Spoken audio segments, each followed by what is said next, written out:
গাছের থেকে একটা অ্যালোভেরার পাতা ছিঁড়ে নিই।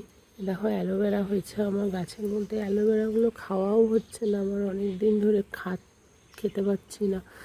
কাজের এত চাপের ব্যাপার থাকে না, সকালবেলা এটার থেকে ছুলে টুলে নিয়ে একটা ছিঁড়ে নিয়ে দেখো, এইটা আমি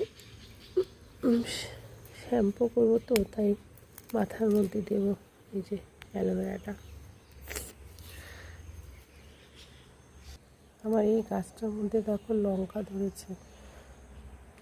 গাছ তো আমি অনেকই লাগাই, কিন্তু এই যে বর্ষা হয়, বৃষ্টি হয়, তারপরে গিয়ে গাছগুলো আস্তে আস্তে না, লঙ্কা গাছ বৃষ্টির জল পেলে যখন রোদ হয় তখন সব গাছগুলো না মরে যায়। এই যে এখান থেকে পাকা হয়েছে, এগুলোর থেকে আবার বীজ নিয়ে আমি আবার গাছ লাগাবো।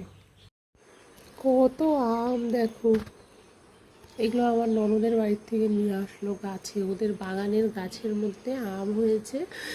তো এই যে আমগুলো নিয়ে আসলো, এই আমগুলো অনেকগুলো পাকা পাকা হয়ে গেছে। এই পাকা পাকা আমগুলোর তো আচার ঠিকঠাক হবে না, তো কাঁচা কাঁচা যেগুলো আছে ওগুলোই দেখবো যে আচার টাচার হয় কি না। ছোটো ছোটো করে কাটতে হবে, তারপরেই করতে হবে।